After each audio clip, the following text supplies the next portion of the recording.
Hi Rogers, can I ask you something? Shoot. What does corruption mean? Well, summarily, corruption is abuse of public power for personal gain or for the benefit of a group to which one owes allegiance. For example, when a public office is abused by an official accepting or soliciting a bribe. By the way, private people can be corrupt too, like bribing police officers to escape fines. Okay. So exactly how does that concern me? Well, do you pay taxes? I guess, yeah. What does that have to do with this? Everything. Because those taxes you pay are supposed to facilitate services you use, like water, electricity, roads construction, medicines in hospitals, name it. Okay, that is much bigger than I thought. But it can be stopped, right? Well, yes it can, although it may not be as easy as it sounds. And here is the reason why. Corruption roots are grounded in our country's social, political, economic, bureaucratic traditions and policies. So, what has kept it going this long? I mean, why don't we stop it? Well, the main reason why it has been here for so long is because institutions are weak, either as a result of poorly defined ethical standards of public service, weak administrative and financial systems, or ineffective watchdog agencies. What can we do to stop it? At a national level, we must focus on strengthening the independence and effectiveness of public institutions that fight corruption. At a personal level, we must commit to never giving a bribe. I promise I'll never give a bribe. Well, that's a great decision you have made. Me and you now have to spread this message to all our friends. If we all do our part, corruption will be normal. This message is brought to you by Alternative Digitalk.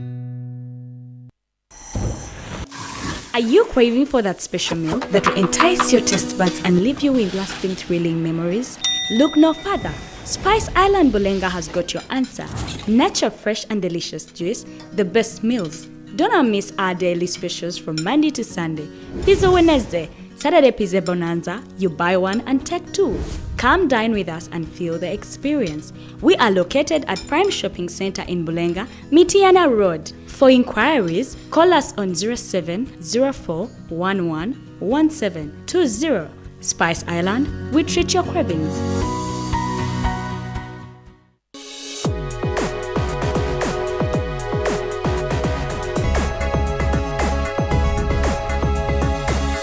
The Alternative Digitalk. Real issues, real talk.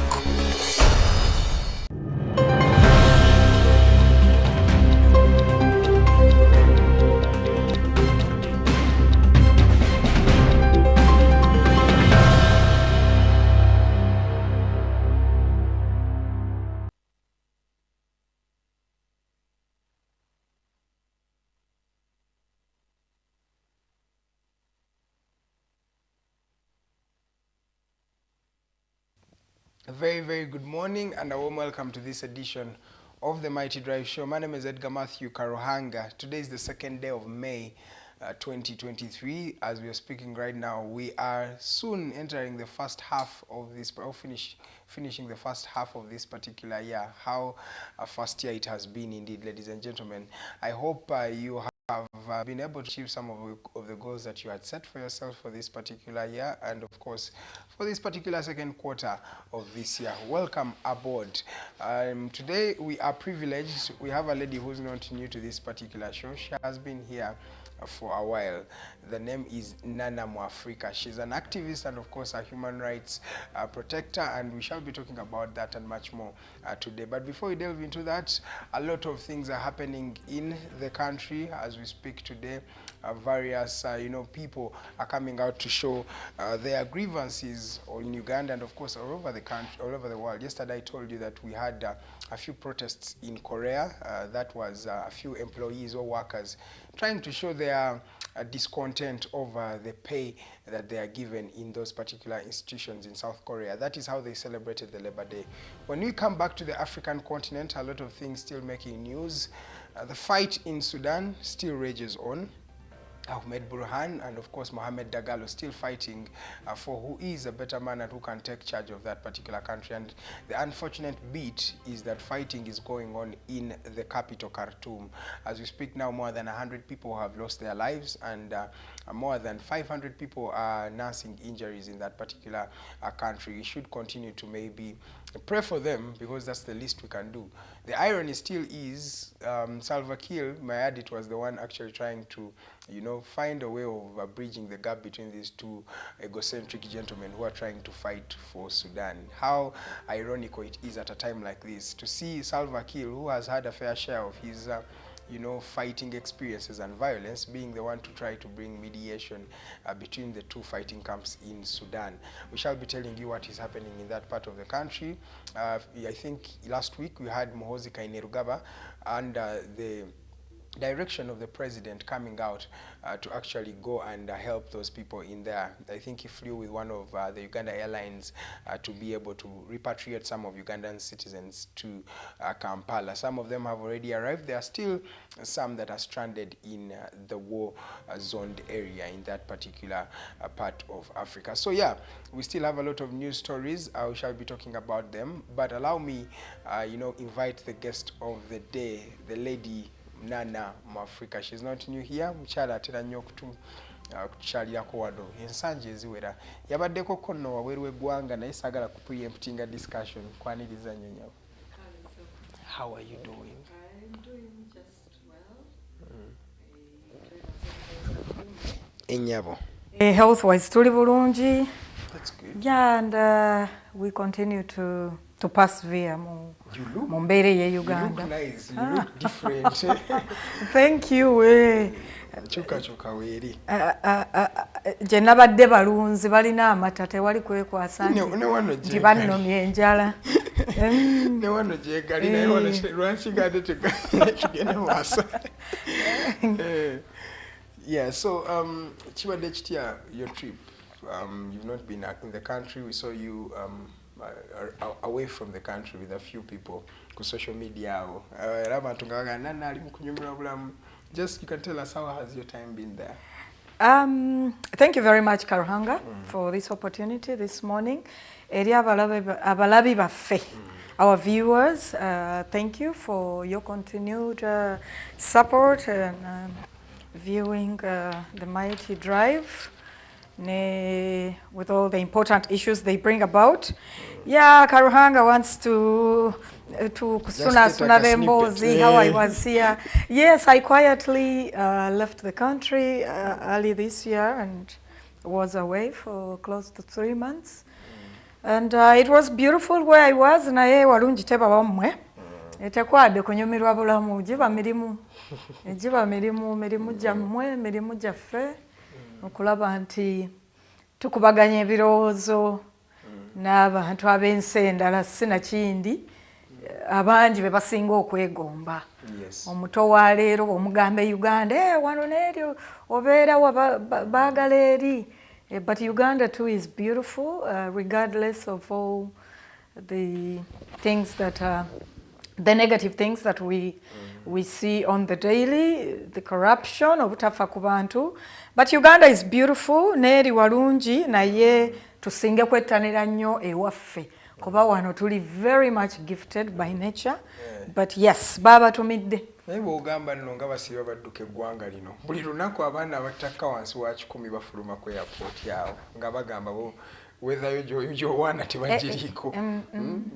Banoonya kigulira magala. Uganda is beautiful, and this I can tell you, the young person, that to establish yourself at home, regardless of all the things we are going through, unemployment, you need to learn to create these jobs yourselves. Every society has its issues. Every society has its challenges. True that a lot of the would-be Ugandan workforce is daily aboard these Airbuses, leaving the country, which is robbing us of so much as a country. Yes, so much. People, between what, completely 18? So much. And there are no beds of roses where they are going. Yes. There are no beds of roses where they're going. So for me, as a mother, a woman, a protector and a defender of rights, I would emphasize that young people look into just going away to tour. Go take a tour, go take a visit and come back home and, die trying to make home Better. the ideal. Wow. Today we're going to be looking at the role of women in job creation. But before we delve into that particular discussion, Nana, I want to just pick your mind on some of the issues that have been happening where you have not been. What about day? Waliwo ensangi zino ekintu ekigenda mu maaso abannayuganda batandise okugamba oba there is a ray of hope that there is a fight of corruption. President yavuddeyo recently, I think like 2 days ago, n'akakasa nti kino ekizibu kyekisinze n'olemesa development ya Uganda. Ate twalabye nga n'abamu ku baminisita be baminisita basatu bonna baasibiddwako badde mabega wa mitayimbwa era omundozi agenda kubanga omusanvu guwulira olunaku lw'enkya omukyala Agnes Nandutu, State Minister for Karamoja Affairs, basobola okufuna bail. Olowooza Nana wano wetutuuse Uganda eri ku trajectory gye wali oyagala, trajectory of accountability, of what okubanga abantu kati tosobola kubba nsimbi zaabwe just like that? Yes, thank you. Developments tuze tuziraba. Nze wembereddawe right out of Uganda. I actually attended a protest. I was invited by fellow comrades in Europe to a peaceful protest where I asked, what's the theme? What are we about? Ne bagamba Karamoja iron sheets, and that was as early as February. Karamoja, towards end of February, yeah. Karamoja, corruption, nebirala, kubanti, VIPs, people as important as cabinet ministers, helping themselves to otherwise, to resources, to relief aid intended for the ones that need it the most. Chenyamizanyo, it's absurd, it's a shame. And finally that there is a bit of action about, the real fight against corruption. It is encouraging, but it would be more encouraging if it doesn't end in the rhetoric, if it doesn't end in acting out things. Because when you look, we have a list of nearly a list beginning from the Speaker of Parliament, the Prime Minister, the Vice President. The people mentioned in this scandal are so many for us to only have 3 people that have so far been apprehended by the police, and 2 of them have already had bail. Yes. Is it? So it would make meaning if it doesn't end in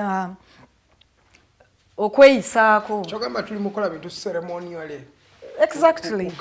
Exactly. I mean, you saw the Minister of Karamoja, is she the Junior Minister of Karamoja, Miss Agnes Nandutu, smile her way to the bus aboard the prison, like what she had done, like what she's mentioned in, well, she's a suspect until proven guilty.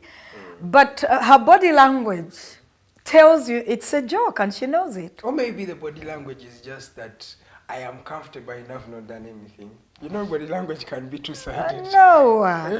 The mere fact that your name is mentioned in stealing, taking away 3,000, you haven't even taken away and maybe given it to other people you presume to need this.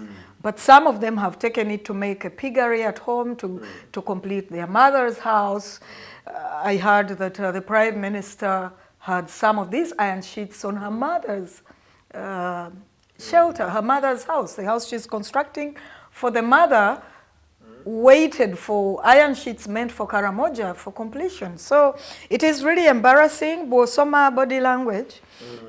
The behavior of, for example, Ms. Nandutu Agnes, Minister of Karamoja, if you see how she's smiling, how the police smile right before, by her side, how she's being treated like a queen with allegations as serious as that, it tells you she knows. It's just a game. It will end there. They'll put me there.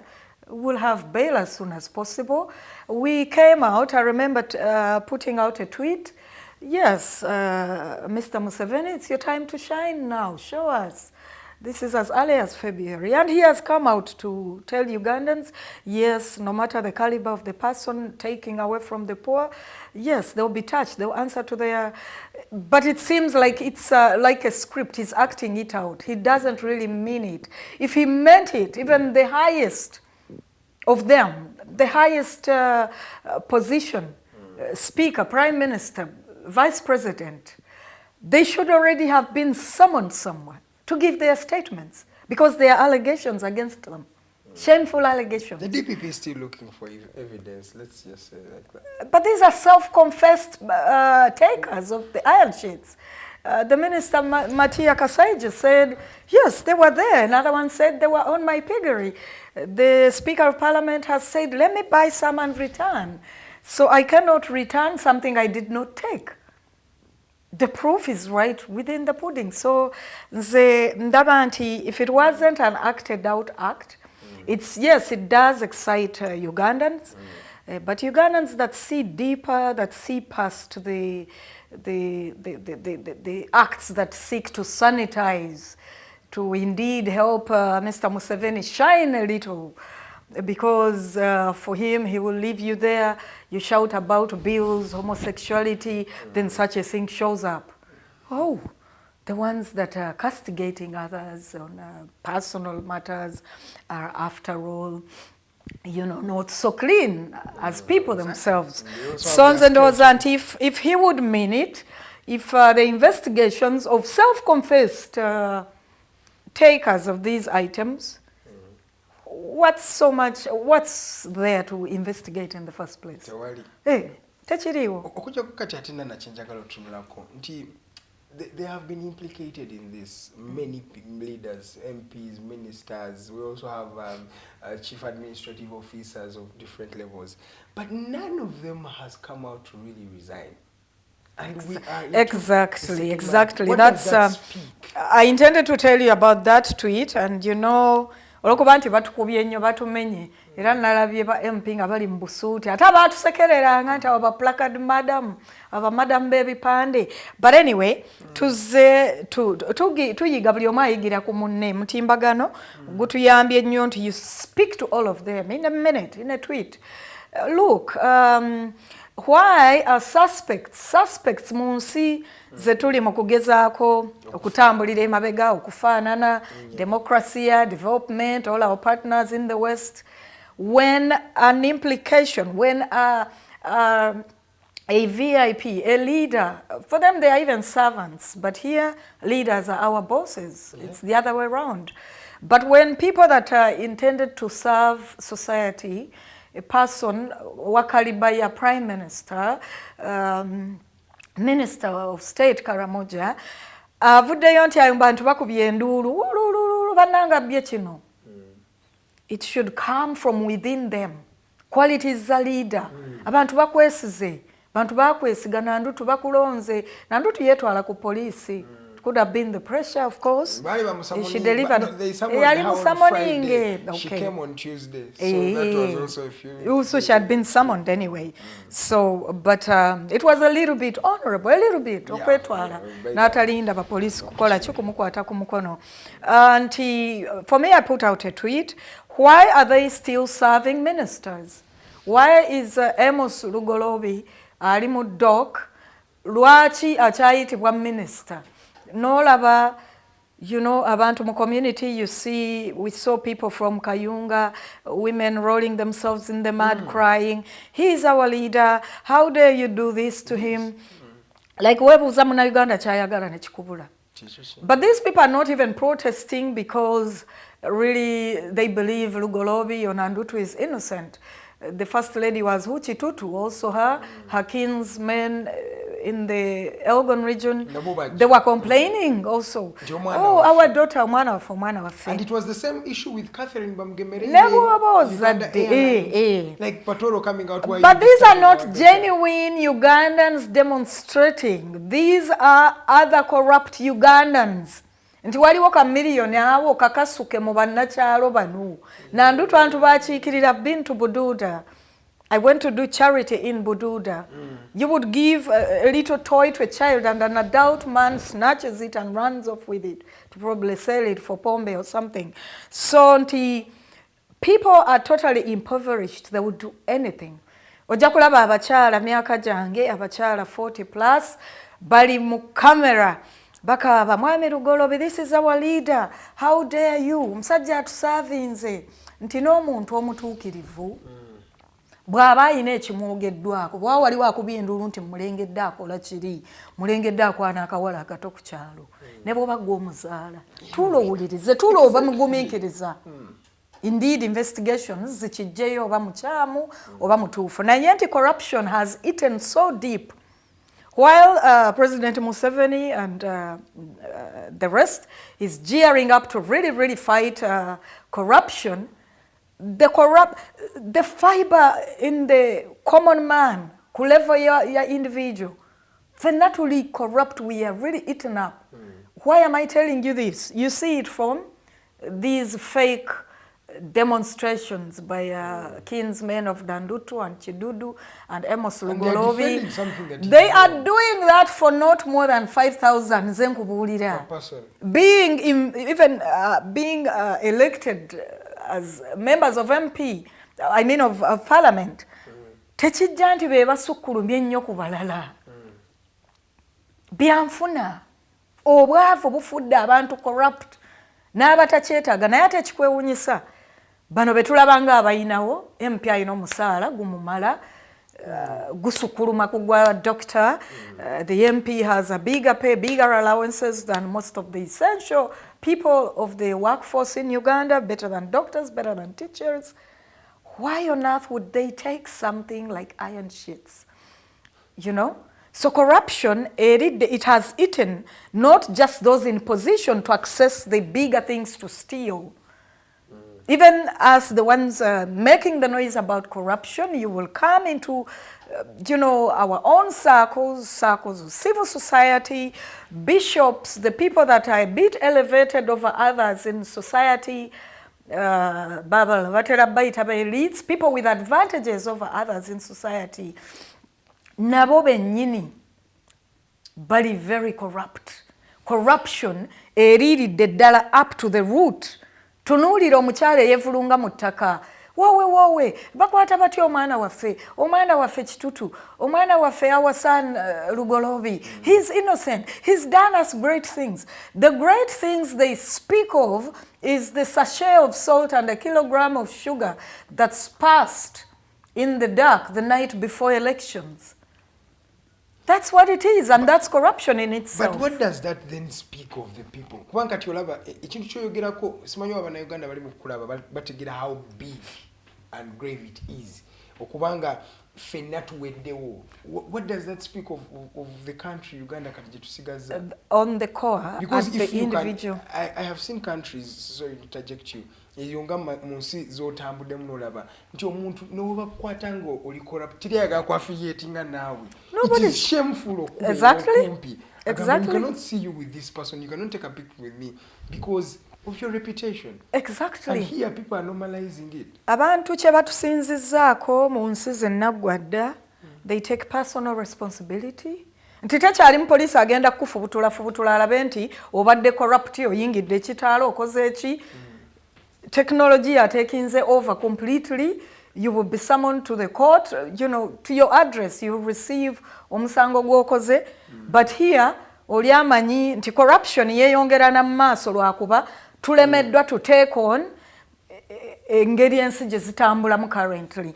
Nti bw'oteeka omupoliisi asasulwa emitwalo 35 as salary. Omupoliisi asula enaggulu nakawa mu barracks obwo Jinja Road nga bwe tubulaba buvulula ebizzi. That's $100 a month. Yes. Bw'oteeka a police person, police webe recruiting ereeta level ki mu by'obuyigirize. Nti abantu there isn't enough training emala omuntu okumuteeka mu ssali okusobola nti asobola okwewala corruption. One, they are broke. Two, they have entered the force, the police force, for example. Agiyingidde purely to get a job. Maybe exams failing, or maybe passing, there wasn't money to push them past S4 or S6. Then the shortcut. We've seen there was a piece of news about 6 people, a person within the police force or someone. They told them to bring each 4 million, so they would bring them through the back door into the police force. You think it starts with that person that was mentioned? Many high-ranking police officers are the real, you know, bebali kuntiko yecho. They are the cause why these juniors, the ones that have been dismissed, are still bringing in people and taking their money, promising them to put them in the police force. That it's no longer looked at as a service. Abantu bajjamu to look for a job, to mitigate issues, to patch up stuff that has failed. Okusoma kuganya omulimu gubuze leka nesogge police bwajesogga bamutadde ku kkubo. Policeman afuna maybe corporal ayimiridde ku kkubo really tajja kusukka mitwalo nkaaga gyaki. There was a time but DPC be bali ku level emitwalo nkaaga just salary. Though tekikulimba nti tebafuna more money. DPC waviira mitwalo nkaaga omwezi agumalako olwa corruption ekiri mu stations ezo.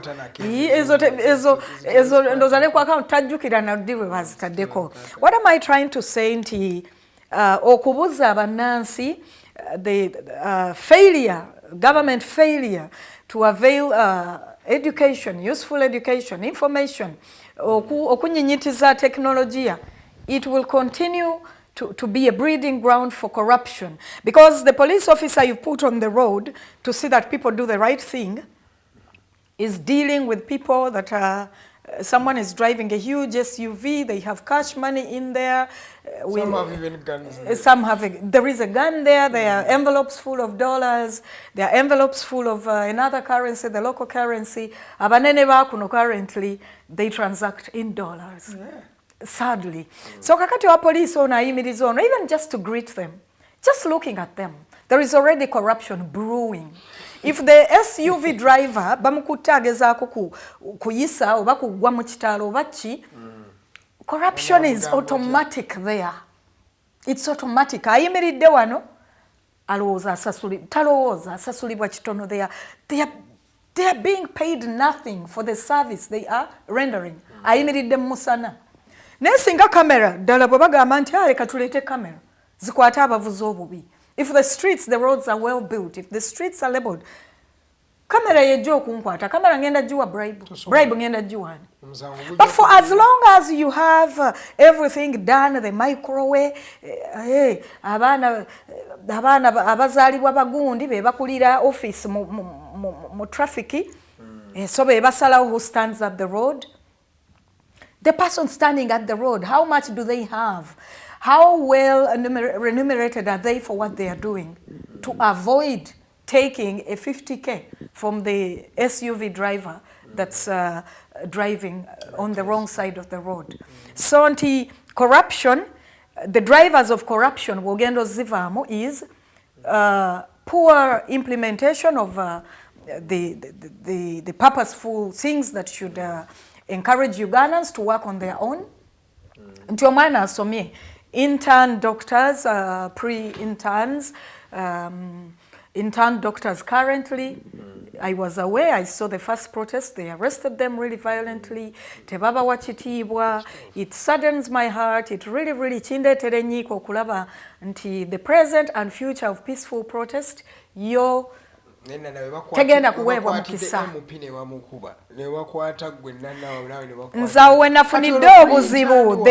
Prior to the MP abeesibye obugomesi bwa black, MPs got treated as badly as the intern doctors. I was at a police station to be with some of them, and I saw their white coats were, you know, they were brown.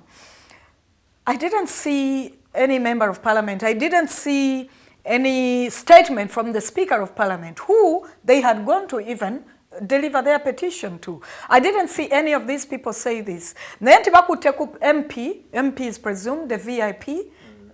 An MP, a lot of them are you know, education levels. They are way lower than a pre-medical intern. This medical doctor has passed so many more exams than the MP who says later A-level certificate okuba omudomo mu community ojja ofuna omulimu. So tulina okuyiga okuwengana ekitiibwa, you know. Tetuwaddagane, we are not respecting each other. Government and the people in power are not respecting the people that we should respect the most, our teachers, doctors. These people, everybody goes through the hands of the doctor at any time. Even when the MPs think, well, they have access to Aga Khan and USA and South Africa in medical terms, the first aid you get will be by a doctor in Malawi.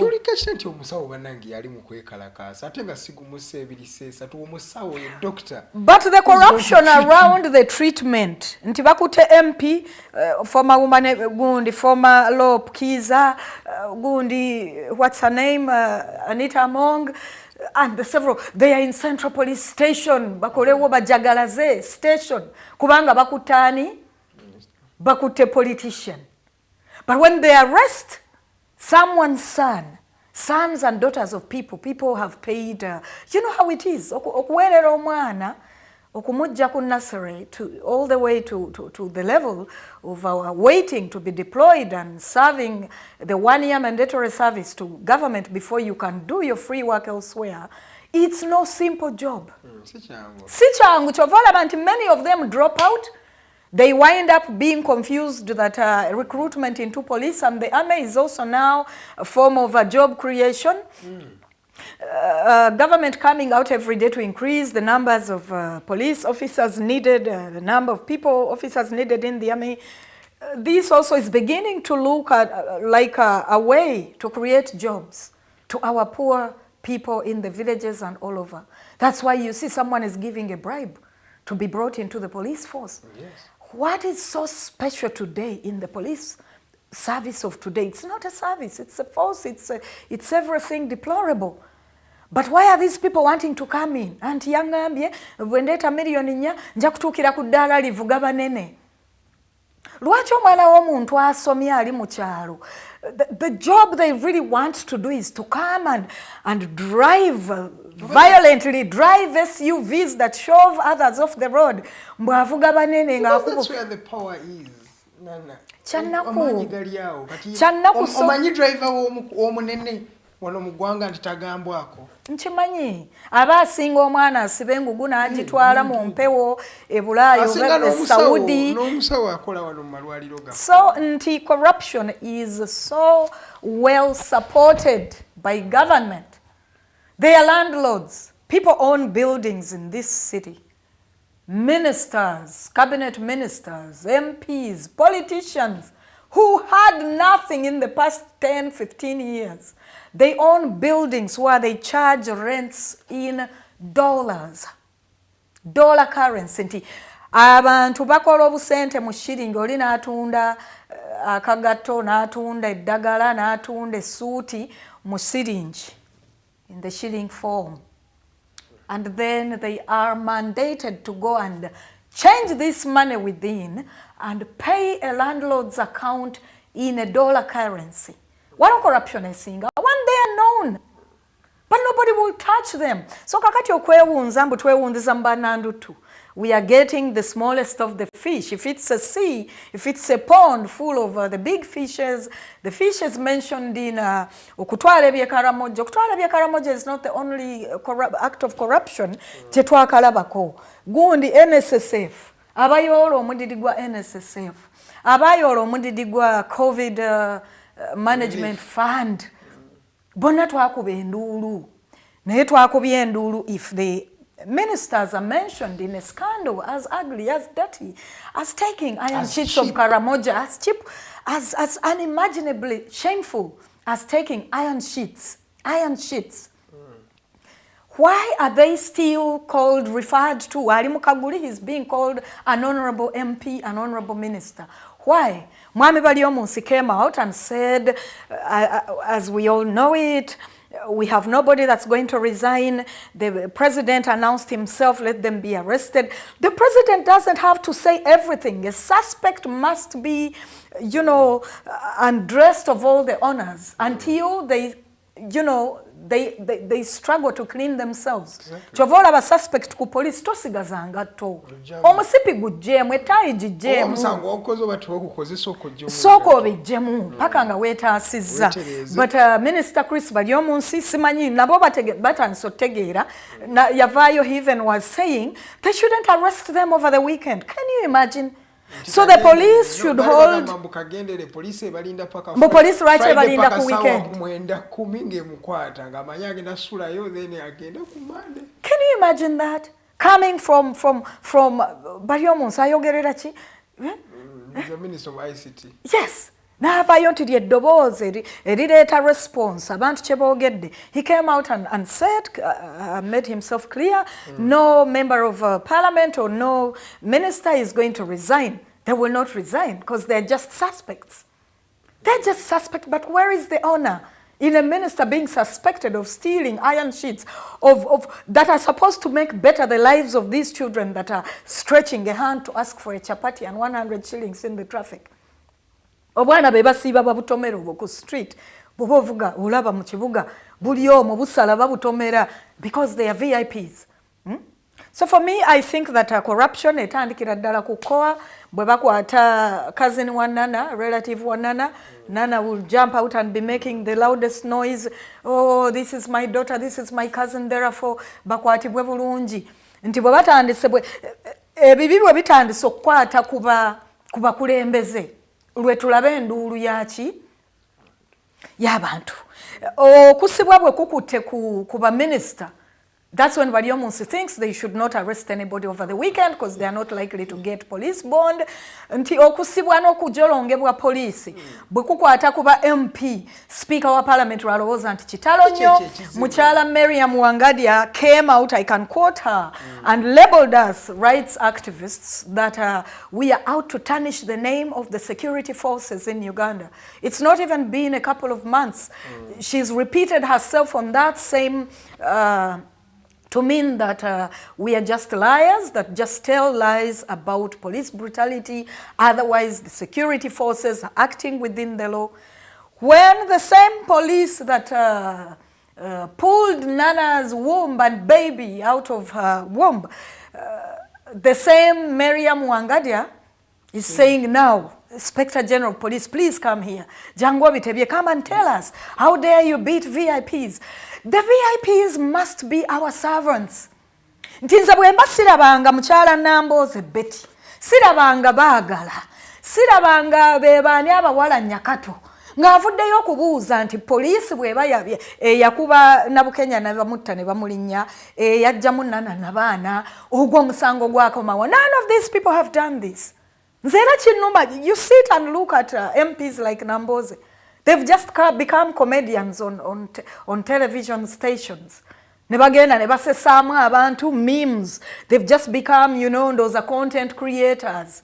Batuteerayo bu meme. Enkyaleka abateereddeyo ka meme nti Museveni mubbi nnyo, corruption wo. Enkya n'alinnya ennyonyi ku musolo gwa Munnayuganda. Another Ugandan that hasn't been spared the police brutality, the same police brutality. She alleges broke her back and her legs and her fingers. For 4 years now, on my taxes, me, a broken woman from police brutality, a woman that has sung police brutality like a song, I have never accessed one painkiller from Chirudu or Mulago, or from the government that did this to me. But you have a person that thinks they're VIP because they have mastered the art of corruption in the communities. Ebyo byonna bye boogera rhetoric on these TV shows gye mubayita ne yeeyogeza n'avuma bakulembeze banne n'ajereegerera, then that is continuing to grow the corruption. Corruption among these leaders nti acrossinga atandikiddemu NRM, wuuyo mu FDC, wuuyo mu DP, wuuyo mu NUP. That is corruption at the highest level. Your belief is in opposition, opposing that things should be done right by the sitting government. But when you begin to do it as a source of income, as a means to keep you in a position, it becomes a job. When you're comfortable. Then when you've run out of what to do, when you can't actually do that job, legislate for women. The newest MP Wabachala in Kampala, Shamim Malende, she spent months at the Aga Khan. How many people during the campaigns, during the whatever, were hurt and harmed by police? There should be many. How many of them have accessed even free medical care at the National Referral Hospital, Mulago Ochirudu? How many times has the same MP mentioned the case of police brutality when it has affected others? The nobodies like Nana, the nobodies like all the other people, the women that are being beaten by the street, trading maybe illegally by KCCA, abachala abajjudde mu luzira, abakubwa police nabo nga babayolo babali mu nsobi batundira ebintu ewakyamu. Who is legislating for these women? But these corrupt political leaders, be it on the side of the opposition, be it legislating within the side of the incumbent government, they are all corrupt. When you follow what they do and how they do it, when they view the wave of the youth is what will take me past this, is what will bring me back to the office, immediately, no matter how shameful it may look, Muchala Nambozo will cross immediately from DP to FDC. Immediately if he sees the wave is with the umbrella. That is corruption. And as we fight corruption, we must not only look at Sijui Museveni and Nabanja and the rest. They have also been groomed within the opposition. Miss Betty Among, whatever, what's her name? Miss Annette Among. She started within the FDC. Yes. So opposition has become an opportunity for people to come and blindfold and fool the populace. Corruption is starting with the very people that are pretending to be fighting it. They are in the communities bribing with items, bribing with words. Buno bukazanyirizi katemba gwe baleeta ku TV. Aka tugende ku TV nkuvume mbwe bana abafuluma. They are shaking hands. Yes, it's normally. Hey, aka ngende ku TV mvume kula ije nense mpane. Ebintu ebyo biruma bannansi. People have moved, Ugandans have moved past this rhetoric. Bwogenda ku social media n'olaba abantu abawaana abali mu bumiimu abo bannamboze n'ateekayo mmiimu leero avuma gundi this man in service kulayije enkyali ku nnyonyi on the same fund that should build Kiruddu. The first sign that the opposition leaders, the first sign that legislators of Ugandans in the opposition, on the side of the opposition, the first sign that they are willing to fight corruption is to refuse to be put aboard airplanes, aircrafts. Bagenda Aga Khan, bagenda South Africa, bagenda America, Mbujjanjabi. That would be the first sign to Ugandans that we are here for you. We are legislating for you. We want the intern doctor deployed. Nana film chala wakwanti Ngache chigendo okumutta, che chigendo okumutta. Go solo genda wane mulago no wona, but I don't know. Okay, that's an overstatement. Kakati bwe baba bachirabye nti these are death traps that we call hospitals. Because there is no need. Why are they sitting daily in the parliament and continuing to take a salary from the hard, earned monies of Ugandans? A salary and allowances and medical allowances and privileges of driving through the traffic in the potholed roads, causing accidents. Accidents eziri mu nguudo zino eza potholes tezikolebwa ba NRM bokka. Ne bano betulonze abajja ne batulimba ne bakola bukazanyirizi omuntu munnansi atali mubangule n'akyamuukirira yinze gundi annyumira.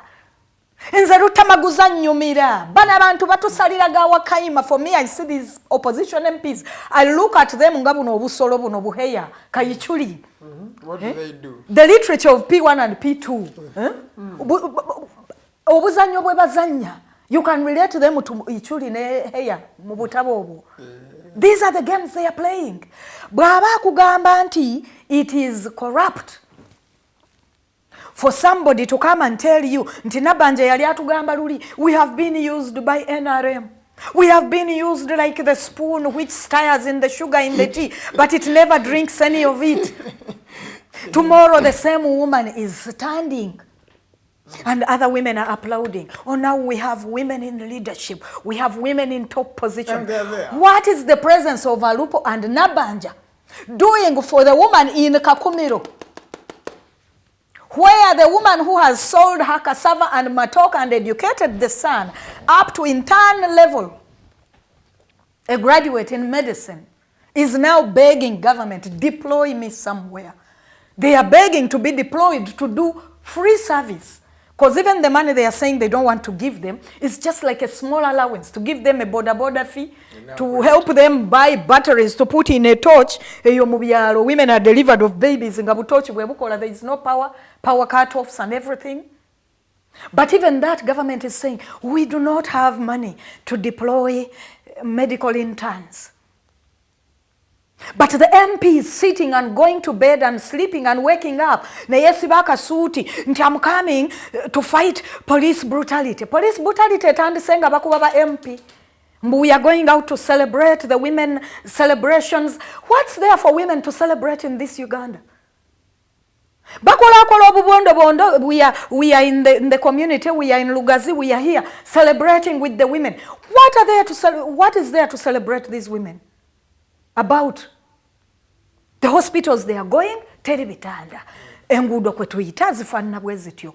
If they entered parliament at the level of, peaceful, non-violent defiance, tuganye chino, why haven't they refused? As MPs, we are going to set it by example. I will not catch malaria and take taxes of Ugandans that I'm going to Aga Khan.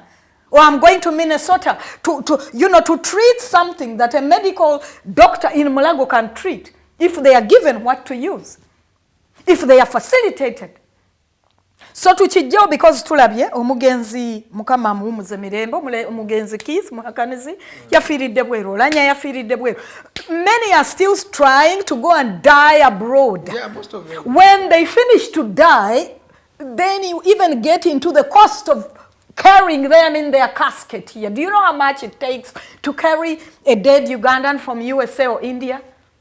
Should cost a lot. If they are not corrupt from the core, if we are all not corrupt, why are they looking upon Ugandans as the less deserving to go and die in Chirudu? Leka bafiireyo. Oba intern doctor tasasuddwa tekinkwatako. I'm at MP level, nina gundi, nina privileges zitwala omwana wange Mwaga Khan, nina privileges ziri nnyonyi, ngende if I have a bruise on the leg, I'll take it to India. California. We are all corrupt and it's a losing battle until we reflect. Until we sit and reflect. Are legislators really there to legislate for Ugandans? If that be the case, why are they taking priority treatment? Why are we seeing police and Madame Wangadia, Sibye Gomez, the time when she feels the IGP should be summoned is the time, oh, the honorable member of parliament has been taken to CPS. And that's when we can Some of the activists are like, yes, let police now begin to show you that nobody is immune. No one is safe from violence of the security forces. I'm not happy that MPs get beaten, but it's giving us lessons to learn. The day before the MPs were beaten, a couple of days before that, intern doctors were beaten unbelievably bad, dragged all over the floor. I saw these girls. Dr. Judith Nalukwago had a big cut on her leg. She was bleeding. I touched and saw their coats. They looked like they'd been rolled in a pigsty. Did we hear the Speaker of Parliament pity the parents that have paid this tuition? In Uganda, education is not free. Omwana ne bwayita, if you pass and take government sponsorship at university level, we've seen them strike. We have no food to eat at the university. Recently, last week, they want to also protest because student. Kakati, if you can pay, bw'oba osobola okusasula politician oli gwe nkugambye. Bw'oba osobola okusasula politician ono gwe nkugambye nti the only main reason they are sitting in the parliament is because they are the ones who yasobodde okuba omudomo. They are the ones that have the sweetest tongue to throw into the gullible communities. Ntanze kasitansaze eddiiro bwemba nsaze eddiiro nenva mu NRM bwemba nzijemu gomese ya yero n'ennyambala eya red nkutte ambuleera mu mpa akalulu bwe mumaze okumuwa akalulu ebikolwa bye byawuka kwayambadde gomesi ya yero. So nkowola bannayuganda okwewala politics bwe tuba tunaalwanyisa ebintu nga corruption, bwe tuba creating emirimu okwewala abaana baffe okulinnyaganyonyaago okugenda mu gundi mu Middle East okugenda si Middle East yokka abantu gye babonaabonera keba Europe keba America. Muna Uganda ebintu by'abagenza okukola eyo n'omala degree y'obusawo wano n'ogenda America n'otandika ositula abakadde n'otandika okuwewa okulongoosa abaana abeeyonoonedde. It is not honorable stuff, but anybody will do it over coming to hospital to be paid 2 million a month. Anybody will do it. So we are going to continue hemorrhaging of our resource, of our capacity to build ourselves as a nation for as long as leaders, both opposition and the incumbents, are all corrupt. When it comes to their benefits and enjoyments of fat salaries, they speak the same damn language. Yeah. It's okay, let me first read these messages. Busi Deco, thank you so much for watching. He's watching from Chizinga. He says, Federal system. Museveni Twakowa, let's not beat around the bush. We all know the main head of corruption. It's the ruling family. Uganda needs a total reshuffle. We all know Museveni himself said that he can't touch on his people because they will put his government down. And he has said this. Museveni even prayers can't help us. We just need to fight for our country and get back to the people of Uganda. Our country. Talk about Luowa Hospital, government schools, roads. Thank you so much for everything you're saying. Opposition in Uganda became a job. People kill to be in opposition. Exactly. Exactly. For us who agitate for fairness for everyone, in the end become the real enemy now. You're the enemy of the state because you're asking questions that show that they haven't played their part, they haven't used the national resources. But again, nabana abagala okulabisaako bitonotono naye ng'ebyabwe tebabirabisa nabo batukyayidde ddala ate ne basinga ku incumbents. So ku nsi kuno abandi badde bakwatagana naffe. They also see us as enemies. Ntabano bayogera nnyo ne bayitawo. Bano bwe boogera tebataliza. Tebatutaliza. Bakuba owa Museveni ne bakuba owa opposition. But we are for the people. I have said it over and again. Bino bibatukubira obwere bakutute ku police. Manya, you're in the political office offenses. You're in the office of the political offenses. Yes. Why am I viewed as one that is just directly after, tarnishing state, like Wangadia said when we talked of police brutality? When even the opposition member takoze chimala. But what tumazo chimanya nti the key, the top of corruption is Museveni. He has been named. Why are you agreeing that he uses you, lifts you, the would-be legislator, if you are really legislating for Ugandans, lifts you over the doctor, the teacher, the nurse, the policeman, the policewoman. N'akwata omusala gwo n'agukubisaamu emirundi 10.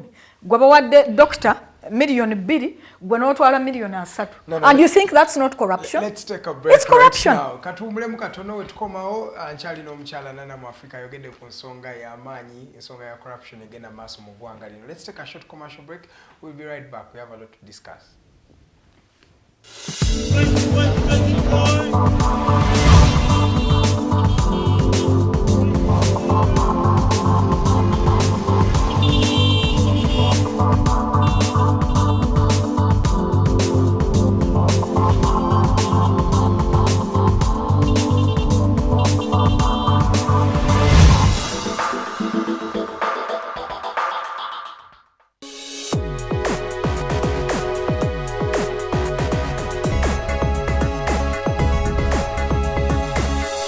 The alternative Digitalk. Real issues, real talk. Are you craving for that special meal that will entice your taste buds and leave you with lasting thrilling memories? Look no further. Spice Island Bulenga has got your answer. Natural, fresh and delicious juice, the best meals. Don't miss our daily specials from Monday to Sunday. Pizza Wednesday, Saturday Pizza Bonanza, you buy one and take two. Come dine with us and feel the experience. We are located at Prime Shopping Center in Bulenga, Mitiana Road. For inquiries, call us on 0704111720. Spice Island, we treat your cravings. Hi Rogers, can I ask you something? Shoot. What does corruption mean? Well, summarily, corruption is abuse of public power for personal gain or for the benefit of a group to which one owes allegiance. For example, when a public office is abused by an official accepting or soliciting a bribe. By the way, private people can be corrupt too, like bribing police officers to escape fines. Okay. So exactly how does that concern me? Well, do you pay taxes? I guess, yeah. What does that have to do with this? Everything. Because those taxes you pay are supposed to facilitate services you use, like water, electricity, roads construction, medicines in hospitals, name it. Okay, that is much bigger than I thought. But it can be stopped, right? Well, yes it can, although it may not be as easy as it sounds. And here is the reason why. Corruption roots are grounded in our country's social, political, economic, bureaucratic traditions and policies. So, what has kept it going this long? I mean, why don't we stop it? Well, the main reason why it has been here for so long is because institutions are weak, either as a result of poorly defined ethical standards of public service, weak administrative and financial systems, or ineffective watchdog agencies. What can we do to stop it? At a national level, we must focus on strengthening the independence and effectiveness of public institutions that fight corruption. At a personal level, we must commit to never giving a bribe. I promise I'll never give a bribe. Well, that's a great decision you have made. Me and you now have to spread this message to all our friends. If we all do our part, corruption will be no more. This message is brought to you by Alternative Digitalk. Looking for a pair of shoes? Les Up Stores has a wide range of selection for unisex footwear. We have the best quality of all brands at pocket-friendly prices and we make deliveries countrywide. Just place your order or reach us on 0772 08 0090. You can also check up at Les Up Stores on all our social media platforms. Les Up, craft your own footprints.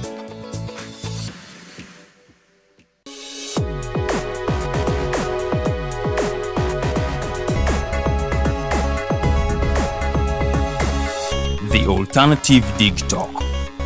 Real issues, real talk.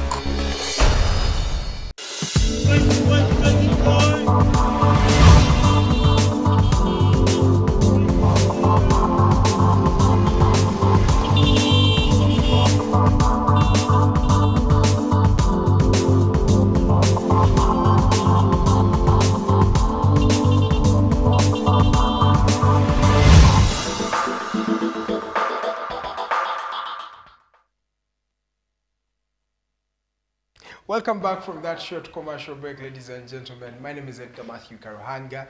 We are with Nana Mwafrika. We are talking about the state of the country today. Nana tabadde osaadatu wamuku endowooza yeyenga eggwanga gye litambula. Naawe osobola okutwegattako.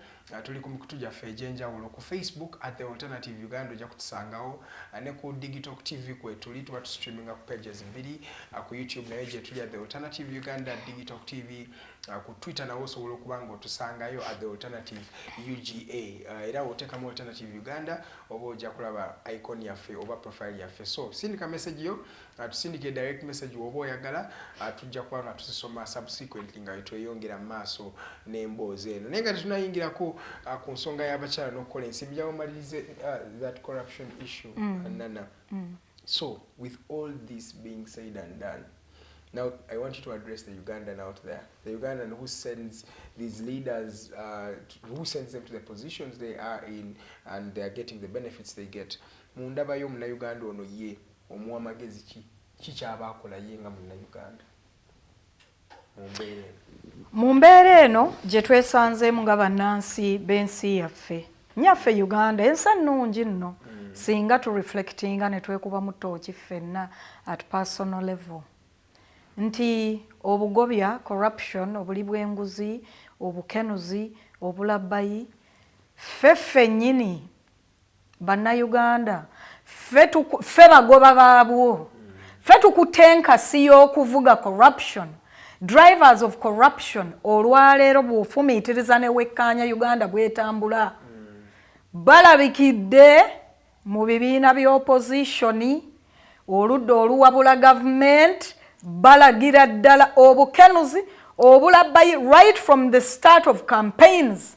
Bakkirira eri bannansi abaavuwaziddwa okukamala, abaggiddwako chance at information and meaningful education. Bakkirira mu abo ne babasasamaza n'obugambo-gambo. Obugambo-gambo buva mu ki?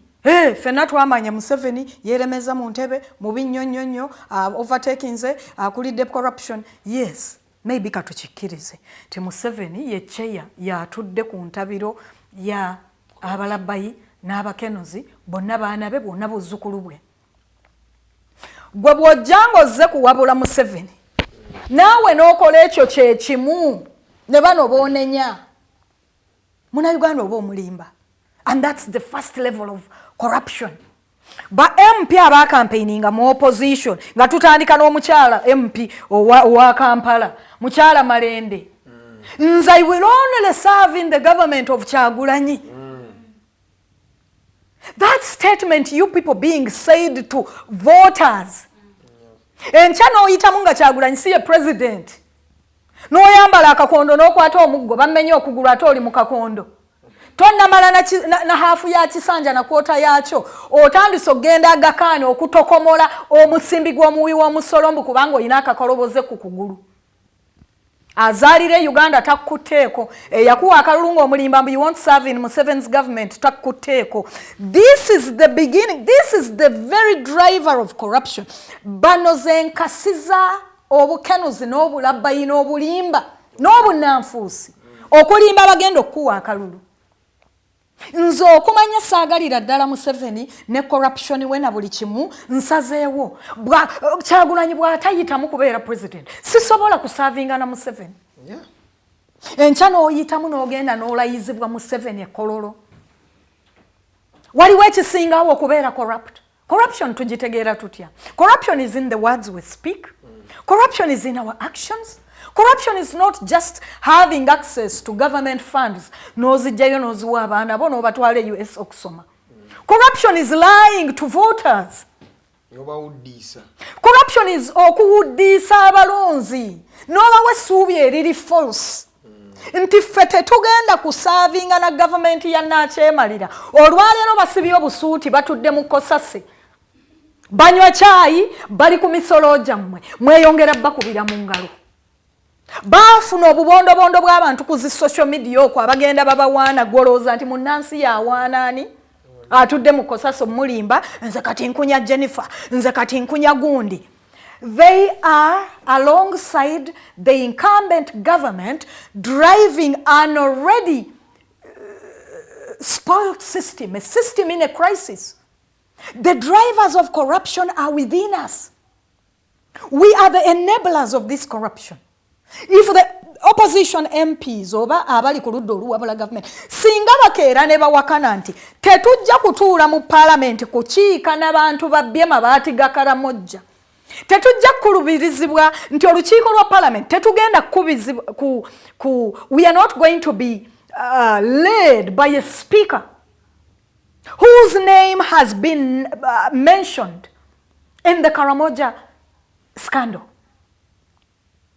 What would be the outcome of that? Nti ddala you wash yourselves clean of being part of this. But while you say Museveni is the wrongest, he's the chief of corruption, which we all agree. Museveni yayonoona abamukolera ne bakola nabo, n'aboonoona ne babba kyere ne batuuka ku level ng'obatakyabasobola nabba nenya nabba kwatako. Look, he has a list of over 20 VIPs mentioned in the scandal of Karamoja iron sheet theft.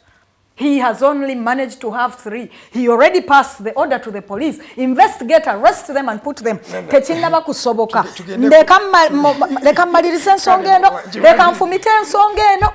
Okuwuddisa bannayuganda. Okubalimba nti tuli ba opposition. Nga musolo gwabwe gwe tutuula ne twekobaana n'abali mu bukulembeze bwe tulowooza nti buli corrupt. Nti ndi MP ndi ku ludda luwabula government. I am taking all the privileges the ones from the ruling party are taking. When I am sick, I'm also going to India. Exactly. When I have a bruise, police brutality, ojagenda okuwulira nti abakyala be bakutte bano be banyodde enviiri bali agakani. Bwe wajja akasiimo ka miliyoni 8. Bwe wajja buno sima miliyoni 8 obwojja muliro bonna mwenna ne mwogera olulimi lwe lumu. Ekyo kye bayita corruption. Saagala mulimbe munnayuganda nti corruption ye omuntu yekka ayambadde gomesi ya yero ye nabbanja yekka ya lupo yekka. Corruption is me, the sympathizer of the opposition, okuttira ku liiso leader of opposition nga byakola nabyo binyinyitiza corruption. Corruption is seeing into government evaayo bulambalamba negamba we have no ability to deploy medical interns. But it's end of month. I'm going to the bank to withdraw over 30 million as salary. I'm going to the bank to access allowances for fuel in a fuel guzzler. When the major referral hospital, teriimu ambulance bwe bamu eri etalaze teriimu mafuta ebyuma emirago byatalaga abasawo bali ku ngudo beevulunga mu ttaka. Abaana b'abantu be basomesezza bali mu kukaaba deploy interns. But corruption becomes you sitting in the same house n'okubirizibwa Anita Amongo suspect w'okubba amabaati e Karamoja yatuddemu mu kukubiriza olukiiko lw'otuddemu okutta notebook you are taking notes olukiiko lw'otuddemu okutaasa eggwanga from corruption lukubirizibwa oyo ateeberezebwa okuba nti yeenyigidde mu kikolwa kya corruption. Corruption is we doing what's not right from the part of the individual, the level of the individual. That's corruption. Corruption is the member of parliament lying to the electorate, bribing them to make noise. When they arrest me, you find a camera. Cameras are all over the place now. Bring a journalist, bring a social media boy, record people crying. That is corruption, and for as long as we don't see corruption for what it is, we are fighting a losing battle. Museveni and his ministers alone, even if he arrested Kadaga and Nabanja and the rest of the girls Alupo, today even if we saw them on the bus going to Luzira, until the opposition, abali ku ludda oluwabula, we also stop freely associating with the ones we think are the worst. We are only driving the thing called corruption. Kale kansomeko message eno. Omukyala Nakyeyine Rita agamba politics wa Uganda bukyanga nup ejja toyawula ani opposition ne ani NRM. Enjawulo nti oba opposition brackets nup bakozesa embeera embi eri mu Uganda okusolooza abazungu mu linnya ly'abansi bansi ate bo bannansi ate nga bo aba NRM babbye bannansi mu misolo weebalire ddala agamba balina engeri gye babbamu ono wanuupu nze bannaye munsaasire nze nange nali nkoseddwako police brutality naye okuŋŋamba nti katemba gwe tutuuseemu ng'ensi the level of corruption we are at as a country. Nti chairman Nyanza ogenda ku TV nekulaba nti these poorly fed young men in the police force bali awo nabo omusaala bagulinze tegumala alidde kikasooli n'ayingira deployment.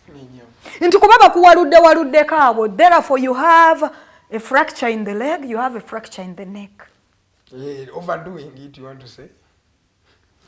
We are being corrupt at every level. message. We are being corrupt at every level. Nti ebyo ebifaananyi byennyini ebigenda ew'omuzungu okusolooza ssente unfair okutwonoonera amannya by the way. Eri omuzungu we look like people that need help at every level. Tulinga abeetaaga ovakkedo newankubadde ng'emiti gimera wano. Ffe twetaaga emmere newankubadde nga wano omusana n'enkuba bye bitonnya obulungi ennyo. Abantu abalina season emu eri ne batusinga emmere ne batusinga obulunzi ne batusinga buli kimu betugenda tuyisaamu obupapula. Ba MP babakubye kakati mutuweeyeza panado ba MP babakubye. This is embarrassing. Nze eri omuzungu mbeera muswavu bwene bw'owulira story eri ku desk y'omuzungu about the situation of Uganda owulira ng'okooye incumbent owulira ng'otaddeko ne opposition bonna bakutamye. We are all corrupt at certain levels. Okay. And before we acknowledge that, we are fighting a losing battle. Mr. Tumusima agambye, the politicians have done us more harm than the regime they oppose. Exactly. They are just self-seekers and linking the unsuspecting members of the society. That's how sad it is, and the people out there don't seem to understand this. This is a country, not a country, but a country. A country. Chizibu. Nagambe, it's so sad and painful.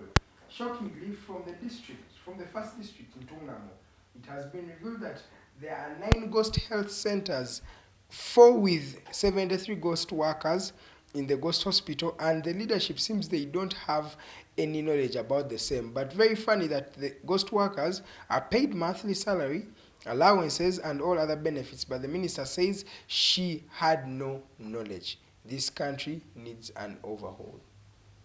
This overhaul is going to be caused by we, the led. The ones that are hemorrhaging that money in every currency. Nti oli mu Uganda. Nannyini kizimbe gw'otamanyina bwe yakifuna. Jo wano yabadde lunkupe nga ggwe. Akusolozaamu omusolo mu dollar currency oli Uganda. Ye mugezi. Ate gwe omuweerezaayo. You're the one that has sent this man to this level. Ate neeyongera okudibaga currency. The shilling is dying. It's dying every day. It continues to die. And I'm telling you are going the Zimbabwe style of if you don't have to operate in dollars or libubi. Sentezo inazi saving dollars. That's why we're going. But if the ones taking dollars as rent, as money exchanging every transaction, are people that have worked honestly for where they are pulling these dollars, that would come back within. These are people that have just stolen it, embezzled it, yakuba diru chimafia, account ya dollar, oluyingira n'aziweereza eri gyatutte family. Corruption eri ku buli level. Corruption nze simanyi, even if we had a full day to speak and analyze the drivers, the fuel, the ones fueling corruption are ourselves. That a suspect in Karamoja scandal lwalinye basi okugenda eruzira. Abakyala abakulu omuli bannaalongo bannange ne bayima ekayunga. Omwana wa famosi, omwana wa fechidudu, abafe bannambale tugaana, neera nandu tutayinza kubba. We are fueling. They are doing these things knowing enchane bwenchikola. Kati balaze abantu bali mu police uniform, they went robbing, they stole about 71 million. I was like, don't say these are robbers in police uniform. Robbers donning police uniform. Just say robbers suspected to be from the police force.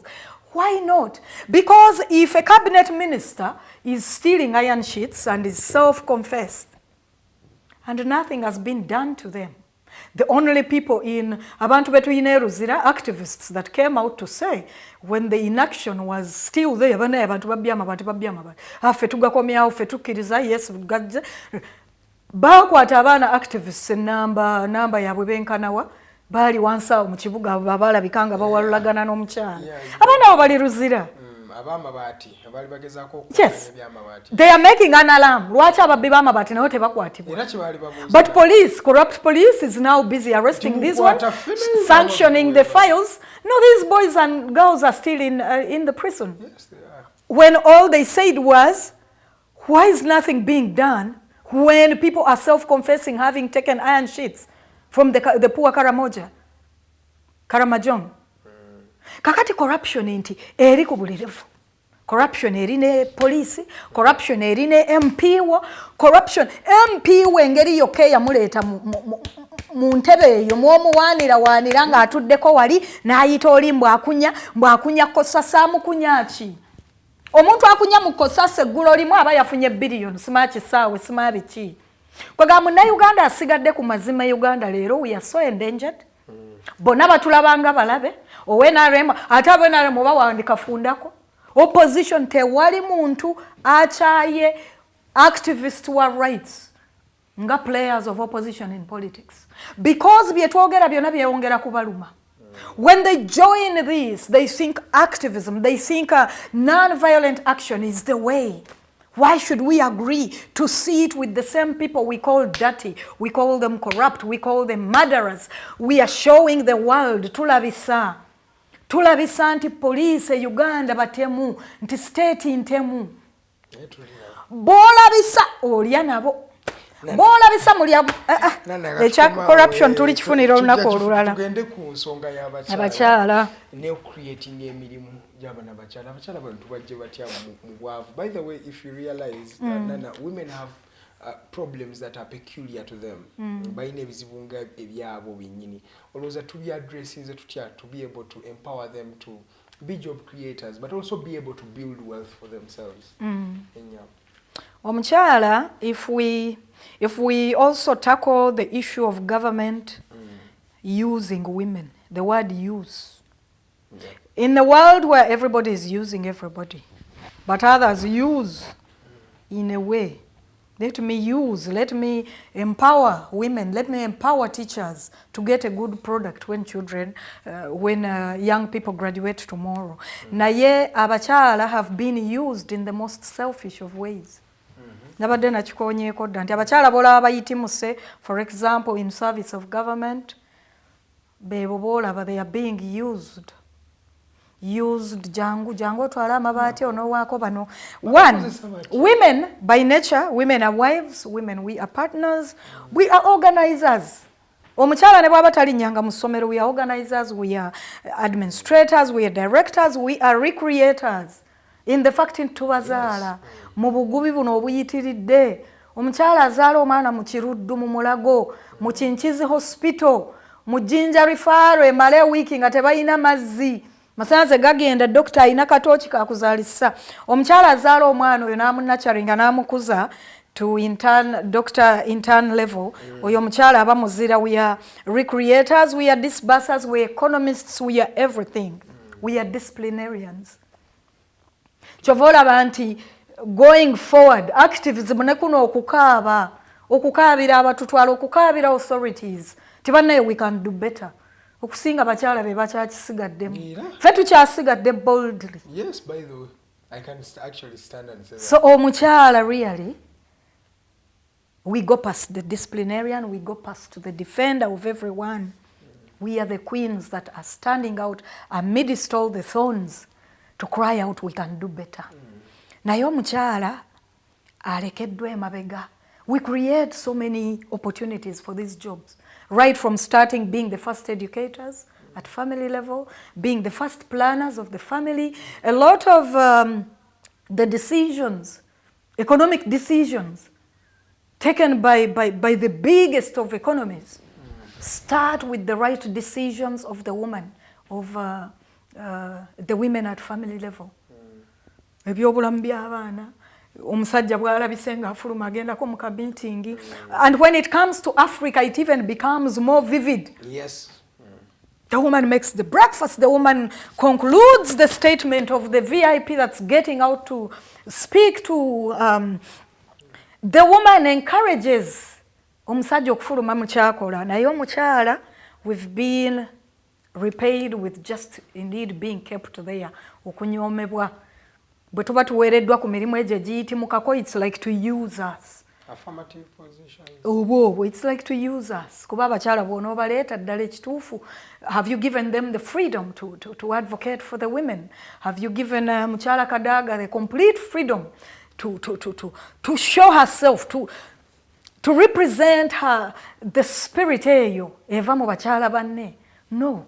The moment she begins to really express herself as herself, pum, okozesa bakyala banne okumusika ku speakership.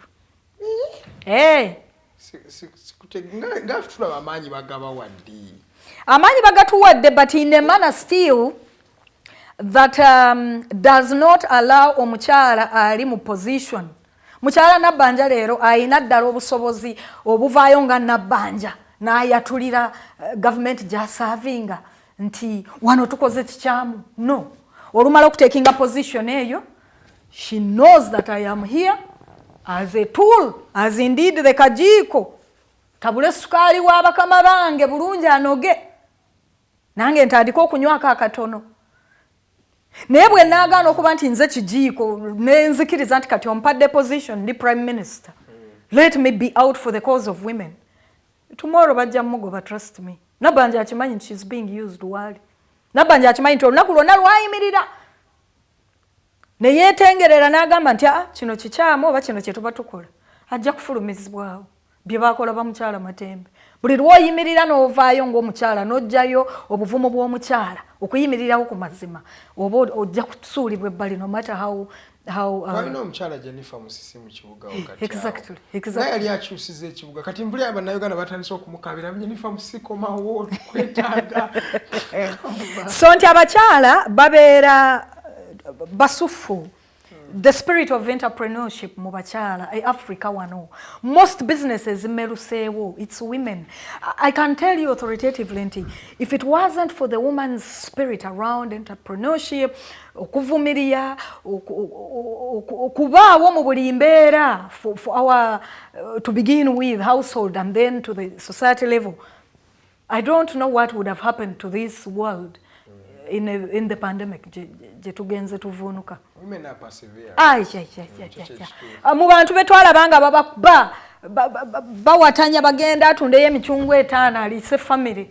Ndagayo ebifaananyi by'abasajja bameka abakubwa mu COVID. Abakyala be baayokya buto nga basiika empuuta after COVID, after lockdown time.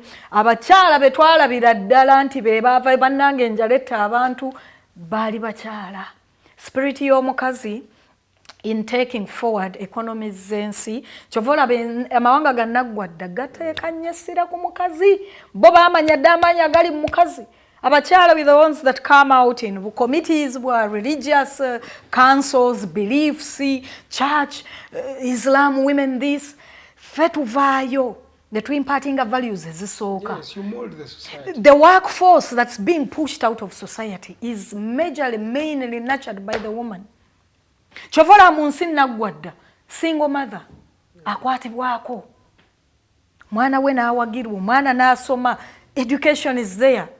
Wano single mother bakuyita malaya, you are judged, you are even if fellow members of parliament are single mothers, they would rather hide that status. Bakirabanga ekivve.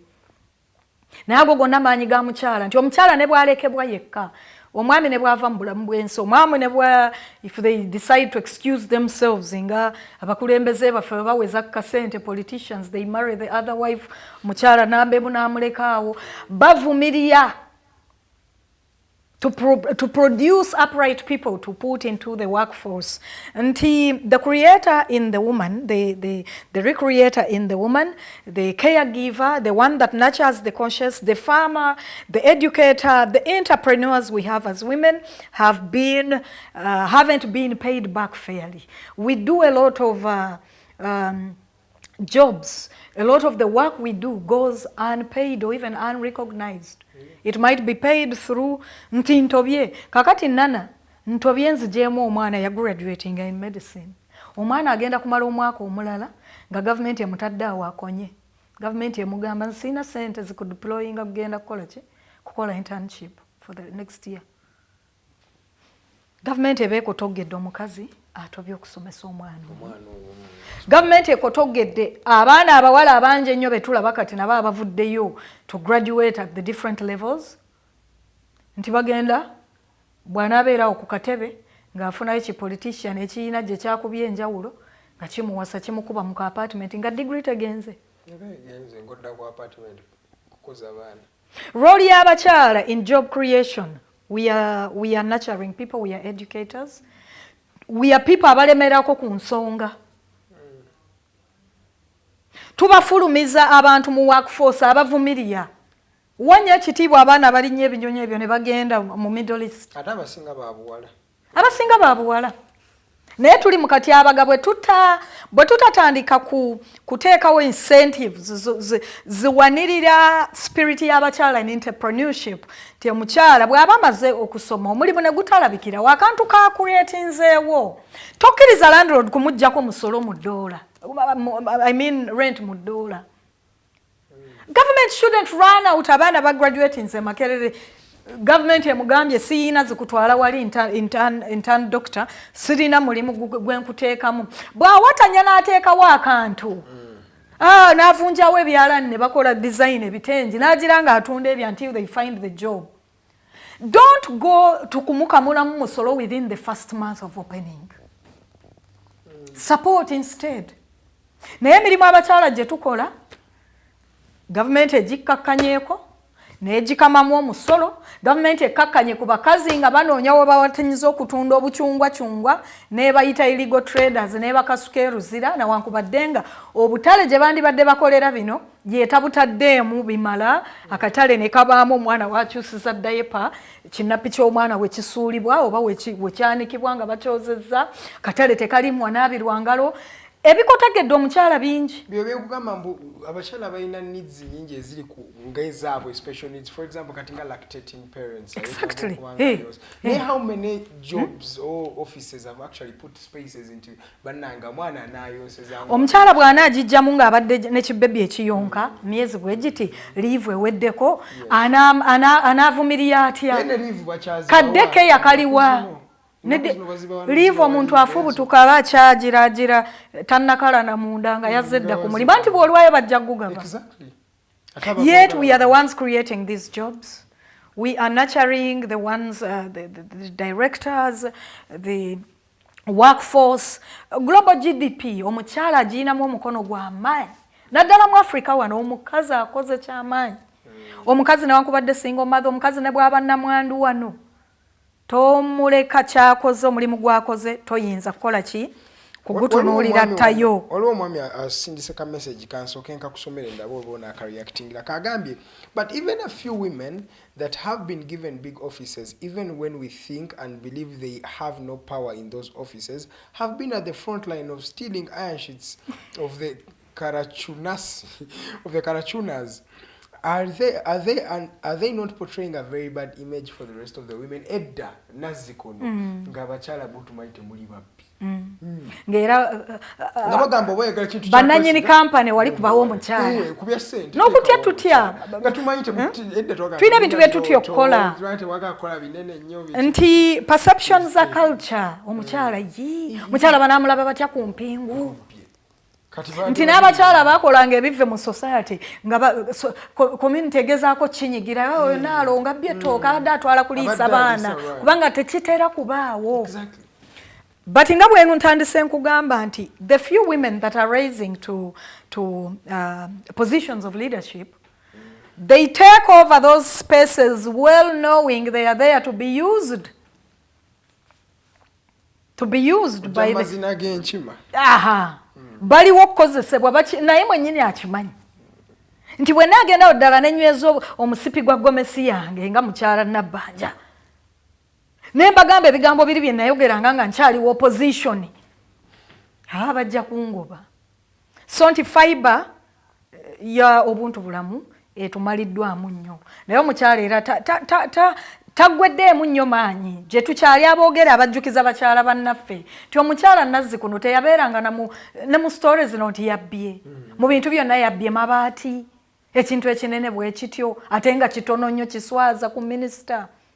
Ate wano tugwa ku bakyala bangi bonna ate bali mu bifo binene bonna be bakenula be bakola ghost workers mu airport beba kyabuswavu naye nga abakyala in the normal settings the empowerment is it's a shell to be used and sadly some of us have agreed to be used. Tukkiriza okukozesebwa enza abantu bangi naye mukyalo gyova run for MP jangu wakiso tetulina opposition wano why yes but oyingidde to get overpowered by the biggest number of people bonna bakkiriza kubeera bwe batyo nti to endanger yourself at such a level nti otuule mu bakazi 2 nga mulimu abakazi 10 ayinza ddala okugamba nti ompe ebbaati lyavuddewa ye lyaki naye omukyala prime minister mulamba naganze bagaba gajja nze saabuuza gaali gaaki nagamba badriver mugende mugakime why abakyala we are the first educators abakyala world over to contributing nze kinene nnyo abakyala ensi ezibafunyemu ekyama kyokumanya amaanyi agali mu mukyala endurance omukyala gy'aba nayo resilience beeyongedde okuba nti bayitimula bapromotinga abakyala naye ensi ezitayagaliza bantu balala kutambula ezaagala otukuumira awo ne rhetoric wa politicians zo zikulaga nti beeyongera kudibya mukyala bazimba akatale akapya amatiribona president agenda kucommissioninga akatale bw'obuuza omukazi wakyusiza ekiwale ky'omwana ekinapi tewaliiwo bw'obuuza bbiini esuulibwamu kannankani akantu katawulo omukazi kakozeseza tekaliiwo bw'ogenda mu binaabiro obusabuni tebiriiwo so ne bibeera nga bidiscouraging abakyala bangi okujoininga workforce ne bwe bagijoininga we lose a lot of time doing things that we should do really quickly bwe wabawo kaddekeya nti ke kalimu abaana wa MP ajja gendawo ow'omukatale nakasero they are in the same jurisdiction omwana wa MP wasobola ogenda naye omukyalo wakatale bw'aba naaziza kibebi kye kibeerawo for a few hours n'asuubula fene n'aliisa eggwanga ebyo byonna tewali ye gap gy'olabye bunasare school mulimu obwaba VIP kati buli kasomero gye expecting nti omwana w'MP jajja okusomera bakakookerako akagambo international school what is so international about a school nakibuuka ye teacher musinguzi yawa abaana obuugi kugamba we have become corrupt at every level osoma bu signage international school international this no yingiramu international yes it sounds nice it's good to integrate nations what Tanzania leso omwana but if they are not there don't lie about it because it's going to lie to the shallow minded Ugandan somero abali isa international ne school fees n'asaba bukadde 10 ku mwana wa nasale awo no we wali ekinyose kati nze ku ddala lyange nga MP awo wenina okutwala omwana corruption etandikirawo mu mindset lwaki olowooza nti omwana owuwaza n'empye nakasero tajaayo no wonder education has become also about corruption corrupt ways of making businesses nti bwe baamala okitegeera amasomero ga gavumenti gaadirisibwa dda teri muntu ayinawo kasente ayagala mwana we mu nakasero simaa mu Buganda Road simanya mu Kabalega Duhaga simaa mu Kyambogo Secondary teri muntu afunyeewo kasente naddala zino ze tubaweza ekyerezo obwerere buli omwe era ajafuna wateeko buli omwe ayagala amuteeke mu international private ne beewaana nnyo nti we are privatizing things we are creating it is kudibaga so abakyala as mothers as recreators we must keep our role going importance yaffe mu ebyo emanyiddwa amawanga agatusinzeeko go gayinza okukijjayo bulungi naye Uganda we are still being used mostly being used to paint another picture for indeed these corrupt politicians to paint a totally different picture eri betusabamu obuyambi it is partly really sad but abakyala mbayozayoza because tebasuddeyo gwa nagamba tweyongedde maaso n'okwogera abali upright beeyongedde maaso n'okulemera ku kiri right nawankubadde ng'ebisomooza bingi abakyali upright okujja kukyembuuza what is then the role of men in trying to promote these women, in trying to empower them, in trying to build a future where women are heard? Abasajja bakolechi. Abasajja they should also. The irony is men feel threatened by women these days. mu kifo ky'okugamba to empowering tubongerezeeko they are actually reacting to them balinga abagamba mukyala bw'afuna eddaala omwami n'omugoba n'amugoba nti ajja kumpisaamu amaaso. Men should not be threatened by women's emancipation or the women's need, the spirit in entrepreneurship. Omukyala aba atandisewo bizinesi ng'ekutteyo omwami ne baba bagobye ku mulimu enkya. Humble yourself. Drive to the ladies' farm, mukole wamu, market the farm produce. Add to that, teweeraba nti bw'okola mu business y'omukyala ojja kulabika nga overpoweringddwa era agiddwako ekitiibwa kyo ng'omusajja. Abasajja tebalina kutiisibwa. Abasajja they should also remain protectors of the women. Nti ffe tubasooka, ffe tunacaringa, ffe tuzaala abaana, ffe tubakuuma mu bubi ne mu bulungi, naye ate mututeerewo akabega mu kubeera protected. Wawulidde abapoliisi nga agamba wa poliisi, arrest that one, beat that one. Omwami ono yandibadde aliwo kumugamba bakwate bulungi abo bakyala banno. Bakwate bulungi, lead them to the van that's awaiting to take them where they expected okwewozaako, but the man is saying arrest that one, arrest that. What they mean arrest Uganda means beat, undress, him. So abaami twandibasabye protect women. Abaami bw'oba weesanze mu police force, you're there to protect and serve and protect women with one heart. Look at us as your mothers. Look at us as the recreators. Mutuwe ekitiibwa, mutuwe obukuumi instead of okwekobaana ne betubazadde nabo ate okututyoboola n'okutwambula. So role y'abasajja okweyongera okuwa abakyala obukuumi, okutwencouraginga, okwenyigira mu mirimu previously egimanyiddwa ng'egy'abakyala, okulabirira abaana. Omusajja tekirina kye kikuggyako okukyusa ki daipa ya bebe. Oba omukyala ayanguwa sibagomesa adduke ku parliament, sigazaako omwana leero omukozi bw'aba yagenze. Abakyala tekikufuula muntu abakyala tugomeze mu baana baffe nti future teri bunaayira gye tulengera enguudo ezitukula n'amayumba agatukula. Future ya munnansi omuto mwe 20-year-olds between that 35 future mugezeeko nnyo giteeka wano. You have a lot of opportunity here. Don't deliver yourselves to buddu. Tewali wantu bintu we biri ku mukeeka. Kyovala abangi bagenda alwaliddeyo depression, abaana bangi babakomyawo balwadde, bafudde, bagudde eddalu. It's depression. Okukyusa settings overhaul. Wakulira kinkizi. Okututeri. Politician gundi akoze kigate. Job creation. Bayingira bigate omwo. Empapula ne bazibakolera very quickly, visa, passport. Omuntu adde tavanga kinkizi. Basi agirinye mulundi gwakubiri. Emuleso ogwokubiri nga ava mu basi kumuteeka ku basi ndala kumutwala wa Abu Dhabi, Middle East, wherever. Culture shock yokka. Ng'abawala tebannakuba baana bano mbuukuuli na mirawo kubajja mu maaso na kubatta na kubacunya. Culture shock yokka ejja kukwata muna Uganda emugugumule. Ajjukire eka ate passport baagiwamba alina okumalako emyaka ebiri ekivaamu nga nabo bagwa eddalu. There is a mental breakdown element mu baana bano abagenda bankuba kyeyo. Banji, they are not really dying of what of the beatings of the Muwarabu. It's rather like psychology. Embeera passport eyakututta agikuggyeeko. Akubye mu nnyumba tomanyirwe bukedde, tomanyirwe buzibye, tomanyi abamwe simu bazibajjako. Let's encourage young people, naddala abakyala. Bwaba bagezezaako okuvunjaawo emirimu, create jobs. Bakyala bavunjaawo emirimu, they are beauty centers, they are bichi. Abakyala, you know, ebintu bye benyigiramu okukola wano, ebisobola okusikiriza omukyala okusigala wano akolere wano. Gavumenti yandibitaddeko nnyo essira. Gavumenti yandisupportinze nnyo omwana omuwala. Mwana omuwala asomye alinze deployment at medical doctor level, internship. Omuweereza mu police kumukulula na kumusikamu mpale. How are you encouraging this woman? How are you telling her you're better off here than getting on a plane okugenda e Chicago okutandika okuyonja abakadde?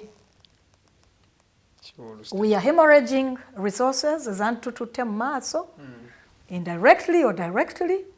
abaana bamaze okusoma bagraduate nze mitwalo na mitwalo si bonna nti basomye ku government sponsorship abazadde bataddemu ssente zaabwe batunze ebintu babyemazeeko nga bali omuntu avaayo abagamba government terina simaani Emmanuel aba health ssente tezimala tetulinaawo zijja kusasula ba intern bagira batuula. Do you know what that is doing to the spirit of the woman? Eyeetunzeeko buli kimu asomesa omwana. So really, government, it's corrupt as it may be, mu bituufu ebikyasobola okukolwawo, put so much emphasis in encouraging young people okusigala ewaabwe. Okay. But there's also another issue of women lately, naddala bano abavubuka, abaana abakulidde ba 2000 bonds, ba Gen Zs, abavubuka bawala abasinga tebettanidde kukola, abamu balabira ddala nti maybe because of how they look, maybe because of their nature, they are supposed to be cared for. And yes, they are. Never singa balabyenga source of their wealth is men. Ufunyo omwami ono, banyina boyfriend, banyina sugar daddy, nakuzino baita bablessa. Like you find most girls waking up every day to not do something constructive for themselves, but rather use their body. Ebyo nabivudde mu kwagala ekyamangu mangu chap. Nkyagala mangu, no process involved. Walabye abapoliisi abawala abato simanya mbu omupoliisi yabafeera miliyoni 4 n'abaleeta mu kibuga n'abajjako ne balance n'abaleka awo. If you don't want it that quick, if at the level wherever you stopped in school S4 S6 wasomesebwa leadership roles zachi, how does somebody join a workforce, for example institution ya police? Dala bwoba nawe mwenyine at personal level toli corrupt. Why are you wanting to believe nti gosobola okuyita mu kajjike mabega weekubwe mu police ovuga abakulu? Kakati abaana abawala abo bogamba yes bangi nnyo ayagala kunaaba yeesiga olususu abeere mu apartment ya million 2 bwazaddeyo ka baby kamu baby daddy aleete child support. The girls want to be in an apartment tasasulangako rent even ey'omuzigo ogusookerwako omutini ogwa 1 room ayagala 4 bedroom apartment. Okwagala ebyamangu awatali kuteekamu. We have stopped believing in due process okutuuka ku kintu. Process ya farmer gyatandikirako nti akakoko nkaguze leero kankawe ebbugumu kakakule kankaliisa omuddo katuuka okuvaamu eggi. Anti tuli mu ggwanga ng'oliaso okufuna milioni 10 mu lunaku lumu. Wewali wennaku recent corruption esinze it has been driven mostly by the would-be leaders. Politician gwe lwaki olowooza nti kubanga oyina A-level certificate okubya omudomo mungi nnyo ku bimeeza ne ku radio TVs olaze abantu that I'm the one who can speak for you. Lwaki olowooza that being member of parliament should put you at a level where you get paid more than a medical doctor? Yes, some members of parliament are doctors. They have really taken so many exams. Some are lawyers. They have been educated. Sagala and Jungurule. Nebo tuina parliament jetuina lero. Very many of them are not even graduates. Different. Very, very different. Because they've been to the chief user, the one people have labeled the chief at the pyramid of the corruption game and scandal. He has studied it. Nti mwagala nnyo ebyamangu. Very chap. Tinza degree neba nasi nagimalako. I'm able to run for a member of parliament. Ntwala omusaala ogwa wa police ogwa musomesa ogwa Dr. Jonanji kubiseemu gisa mu kisawo kimu. Enkyamba sange mu community bw'enguzi ya mutwalo. Banzizeyo mu office okwagala ebyamangu. Abaana nabo they are learning from the best. Abaana bano they are looking at women that come to these small businesses of ours because she's the wife of a VIP atambulira mu mpenkoni erimu emundu erimu envelope erimu euro envelope erimu dollar bayina envelope erimu buli currency. Kakati omwana gwolese wano mu kaduuka okuguza bano abantu bogoya kuka mudaale nakasero alaba mukyala wa MP ayagala gula bogoya naye talina wadde shillings amubuuza do you take dollars? Mchala yabuuza twali mu line mu supermarket alonze ebintu bogoya apple yogurt w'abaana tutuuse okusasula line ekomeeri. It doesn't look like I have shillings. Do you also take dollars? Spiteful thieves.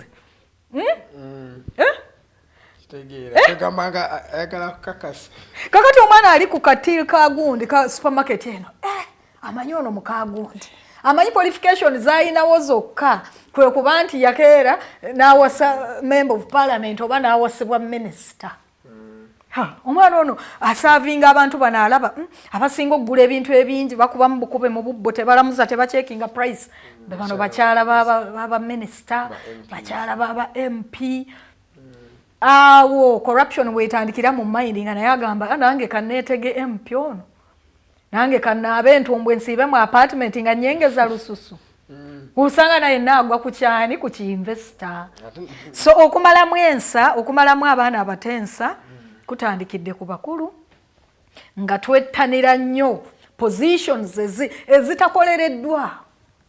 Positions ng'ezo ministerial post nti nandu tuwatandikira mu journalism nga gwoyambako okulaga bannansi obukyamu kazambi government gwekola n'okolayo ne kiparlament ekya just satiring society to satire society nti wayita omwaka gumu 3 nga gwe weesimbye ku tiketi y'ekibiina kyozoolaga obukyafu bwakyo.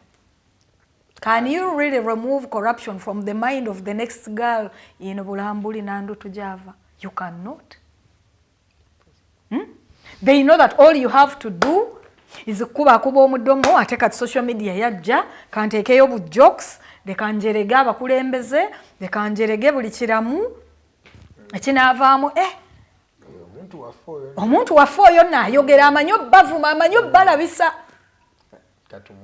katumuwe kaadi yokka or the only ebisaanyizo byokka bye tunoonyezza mu bantu bano avumya atya abantu ajereze bameka aswazizza bameka ono eya byebisaanyizo ebisigadde mu Uganda okulonda ki omukulembeze.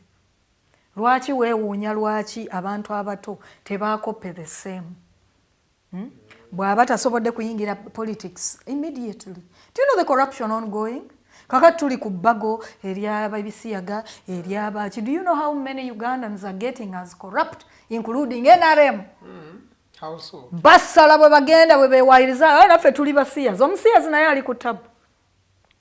Eno mukiisa amugamba bakuba omusiyazi naye omuntu asinze okwerimbika mu ky'obusiyazi naye alina kyakinoonyamu. It is that absurd. We are corrupt at every level, and if we don't do something about it, just reflect.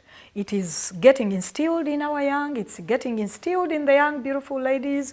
I am young, I'm beautiful, why should I need to struggle for a degree in medicine when the ones that have completed it are being beaten by police as they demand of what they expect of government? So omukyala okuyitimuka kw'omukyala spirit yaffe mpitirivu, women are not giving up, naye tukotogeddwa mu ngeri nyingi. Abavuddeyo okuba nti batukolerera oba okuturepresentinga they haven't resisted being used in a negative way, and that's very absurd.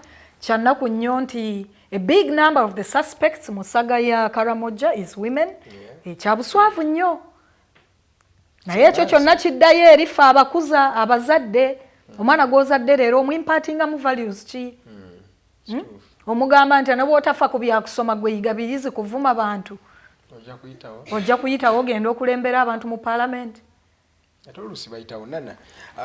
Tuwe ebigambo bitono by'owa abakyala ebisemberayo ddala ku akadde katuweddeko.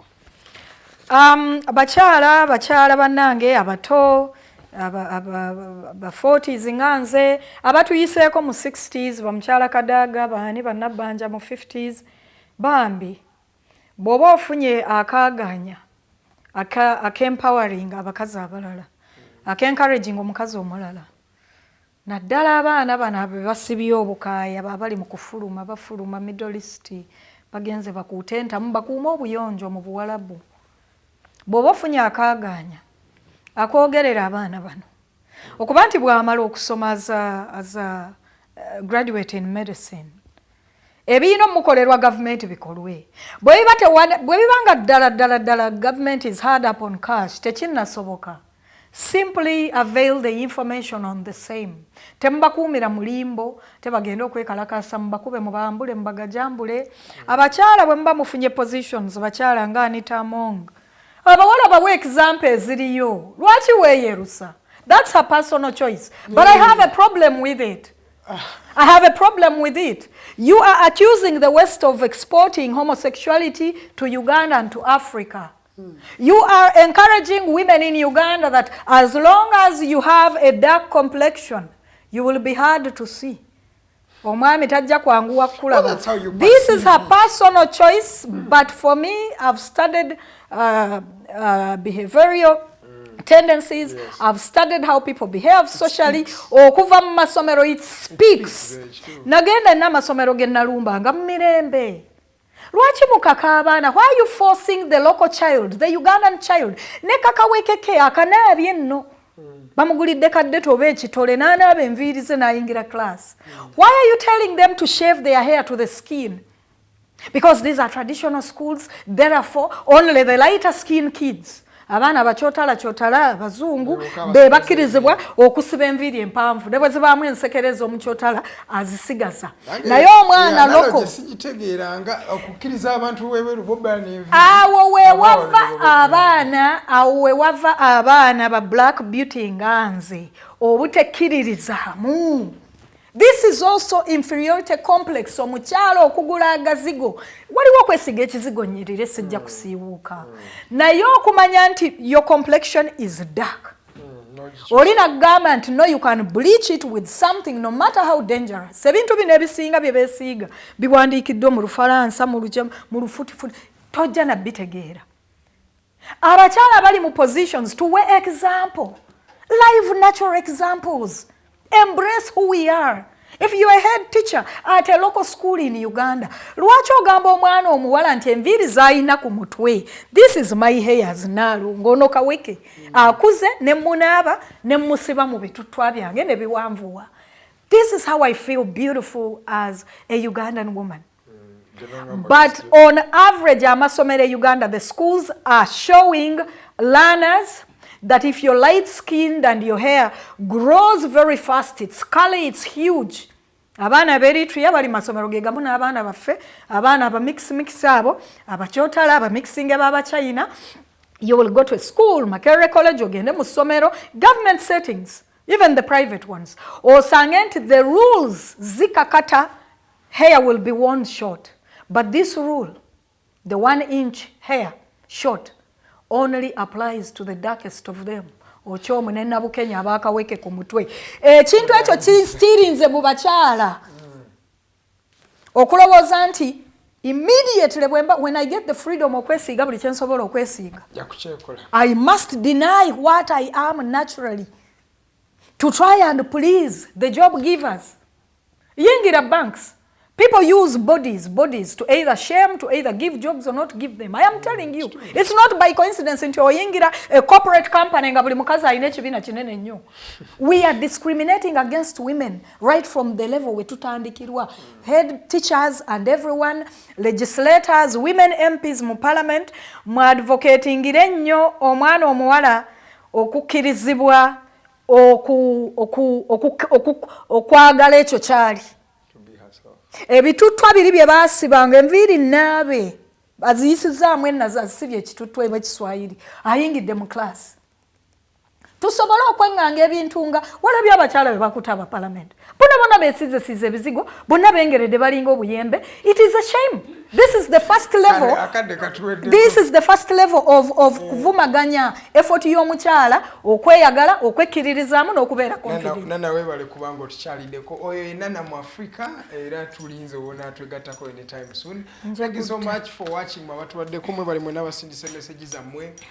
Nana mwebale kubanga otukyaliddeko. Namwe mwena abadde naffe wano mwebale mwena Teddy Tenjo abadde ku camera. Thank you Mr. Mukoze Arnold Anthony in production ne Kato mwena mwebale.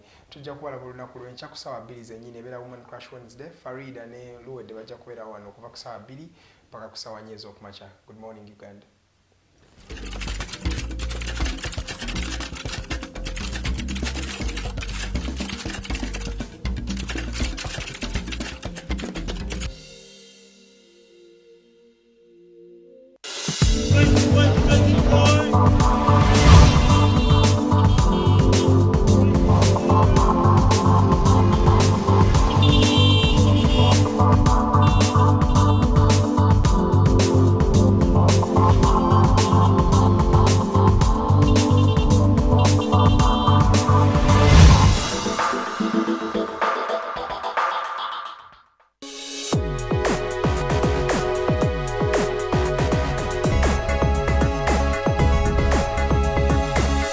The Alternative Digitalk. Real issues, real talk.